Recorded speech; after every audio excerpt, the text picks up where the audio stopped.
हम लोग ब्लॉग बना रहे, हम आए थे वनी। चीना का रोशन का हो गया था अभी। चीना क्या किया तुमने? दे दिया, भर दिया। आपको क्या लग रहा था? रो रहा। अभी यहाँ पे टूर्ना मैच खेलने वाले। ये वनी गढ़ है, ये हमारा पब्लिक, ये बबला। रोशन भाई आपको कैसे लगा? लगा होगा तो ब्लॉग है, ब्लॉग में थोड़ा अच्छा कुछ बोलो। ब्रो क्या गाड़ में लौड़ा ले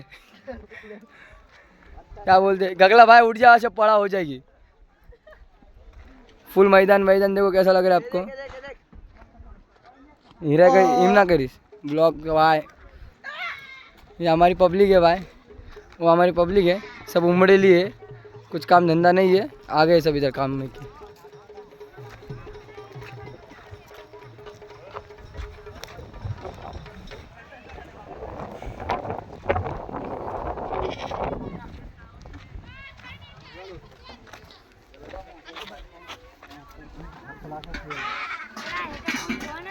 थोड़ी गावा